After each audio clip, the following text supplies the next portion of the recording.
Buenas tardes, voy a hablar acerca del carcinoma de mama.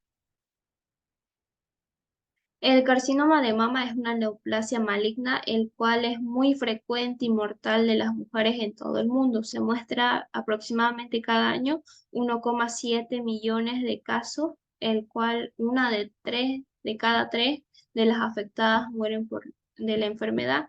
El cáncer de mama llega a ser poco frecuente en mujeres de menores a 25 años y estas llegan a ascender rápidamente su incidencia en mujeres de arriba de los 30 años. El carcinoma de mama puede llegar a ser hereditario o pueden llegar a ser esporádico. El carcinoma hereditario es aquel que tiene una historia familiar, el cual llegan a tener ese patrón de autosómico dominante en mutaciones que tienen que ver con lo que es los genes del BRCA1 o BRCA2, también llamadas BRCA1, BRCA2. Se muestra un 5 a 10% de todos los tumores de cáncer de mama debido a causa de estas alteraciones. Las alteraciones asociadas a lo que es al BRCA1, estas se encuentran en el cromosoma número 17K1 y estas presentan ese riesgo de padecer lo que es el cáncer de ovario, pueden llegar a tener cáncer de colon o cáncer de próstata en hombres. Y con respecto al BRCA2, estas llegan a localizarse en lo que es en el cromosoma número 13Q12. Estas llegan a tener ese riesgo aumentado de padecer cáncer de mama en hombres. Por este motivo, se debe recomendar al paciente acerca de su historia familiar de cáncer, tanto ya sea masculino como femenino. Teniendo en cuenta también lo que es el padre, el abuelo o algún otro familiar que tuvo cáncer ya sea de próstata o de mama. Puede estar frente a una historia de tipo familiar, como son casos de los hereditarios. El cáncer hereditario es poco diferenciado cuando tiene factores hereditarios, son las mutaciones de la HER2, el cual estas llegan a tener su receptor de estrógenos llega a ser negativo. Y en el caso del BRCA2, estas llegan a también ser poco diferenciados al igual que el otro, pero en este caso su receptor de estrógenos llega a ser positivo. En cuanto a los carcinomas de mama esporádicos, estas llegan a presentarse frente a exposición de hormonas, el sexo, la edad de la menarca, la menopausia, la historia de la reproducción, la lactancia, los estrógenos exógenos.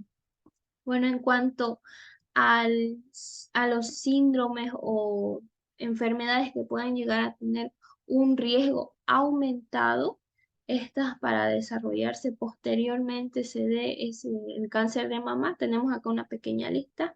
Entre ellas tenemos lo que es la enfermedad o síndrome de Lynch tipo 2. También tenemos el síndrome de Fraumeni, el cual esta se debe a una mutación del P53. También tenemos lo que es la enfermedad de Cowden, el síndrome de Gorlin. Bueno, en cuanto a la anatomía patológica, esta se sabe que los tumores de cáncer de mama en un 25% es adenocarcinoma. Y según su etiología, citología, arquitectura y extensión se lo divide en cuatro que tenemos acá, que son los carcinomas ductal, el carcinoma lobulillar y el carcinoma in situ invasor. Llegan a ser estos dos tipos en base a que si éstas logran atravesar y penetrar lo que es la membrana basal. En el caso del in situ, estas no logran atravesar la membrana. Y en el invasor es todo lo contrario, sí logran atravesar lo que es la eh, membrana basal. Bueno, vamos a hablar acerca del carcinoma intraductal. Este es llamada también ductal in situs, el cual estas pertenecen a un 15 o 25% de carcinoma ductal total. Estas en los últimos años se vio una mayor incidencia de estos tumores gracias al diagnóstico que se realizó, a los diagnósticos tempranos, ya que el ductal in situ es como un paso previo para que se dé lo que es el ductal infiltrante, el cual esta es más agresiva y no tiene un buen pronóstico. También se encuentra esta forma limitada eh, al interior de los conductos, como se logra ver en la imagen. Estas se encuentran, también se da ese precursor de, al igual que la hiperplasia ductal, de forma atípica. Se tiene dos tipos que son, se dividen en dos grandes tipos que son los como comedocarcinomas y los tipos de no comedocarcinoma. En el caso del comedocarcinoma se presenta lo que es en láminas sólidas, se presenta en una necrosis central como se logra ver en la imagen y en las mamografías también se puede lograr ver lo que son las microcalcificaciones. Y el carcinoma ductal in situ, que es de tipo no comedocarcinoma, estas llegan a tener la población de células monoformas, llegan a tener esas alteraciones nucleares. Pasamos a lo que es el carcinoma lobulillar in situ. Esta se considera predisponente y no en sí es denominada como un cáncer de mama. Es frecuente, es infrecuente, como se logra ver acá, está en 1 a 6%. Estas se encuentran en forma bilateral. También estas respetan lo que es la arquitectura lobulillar y por ende estas no logran invadir lo que es el estroma. Tiene características de hiperplasia, al igual que la hiperplasia lobulillar atípica. Estas se presentan con células pequeñas y en forma de anillo de sello que es característico en este tipo de carcinoma, como se logra ver acá en la imagen. Y casi de la mayoría de los pacientes no presentan traducción clínica.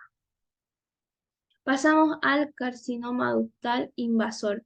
Este tipo de carcinoma es muy frecuente, se presenta de un 70-80%, no tiene buen pronóstico, se presenta también en los nódulos irregulares, firmes, que pueden llegar a tener calcificaciones delimitadas también con la presencia de esa reacción desmoplásica, una fibrosis o cirrosis, así constituyendo también la que presenta esa característica forma de células en forma de atípicas en nidos o cordones, acá como se logra ver en la imagen. Vamos a hablar acerca del siguiente carcinoma, que es el carcinoma lobulillar invasor. Llegan a tener, tienden a ser de un 5 a 10% del total desde el punto de vista clínico. Llega a ser multicéntrico y bilateral. Pueden presentarse como tumores firmes, irregulares. También se presentan desde un de un corte histológico, como se logra ver acá en la imagen. Se presentan esas células en forma de hileras. Acá como se logra ver en la imagen, en forma de hileras. Pasamos a la enfermedad de Payet de mama. Esta enfermedad corresponde a la presentación clínica de una lesión de tipo erosiva y descadamante. Esta a nivel del pezón y de la aerola, del cual la aerola es lo que se encuentra alrededor del pezón, y la aparición de nucleolo hipercromático y prominente, el cual son las células de Payet. Estas se encuentran en lo que es en la epidermis del pezón, el cual pueden ser o no también invasivos, acá como se logra ver en la imagen. Están acompañados de un carcinoma ductal. Estas se diseminan de forma muy lenta en la epidermis del pezón, de la areola y de la piel circundante. Pueden asociarse también con una tumoración alveolar, dada por la afectación de las células subyacentes que se encuentran cerca de ella, el cual estas se asocian también con un alto porcentaje de los casos de carcinoma ductal in situ y también o intraductal. Vamos a hablar acerca de signos y síntomas del carcinoma de mama, que los más comunes y que se pueden dar tenemos lo que es la alteración del volumen. va a haber una alteración del volumen de la mama, también va a haber una retracción de la piel, va a haber una inflamación de la piel, una ulceración o alguna alteración, lo que es en la parte de la areola o el pezón. Y se va a realizar eso también con respectivo diagnóstico. Secreción, también se va a dar una secreción de forma hemática, también se va a dar, va a ser espontánea y va a haber una desviación del pezón, así como lo característico que es como una forma de piel de naranja. Y así damos por concluido acerca del concepto y los diferentes tipos de carcinomas de mama y en cuanto al cuadro clínico de signos y síntomas.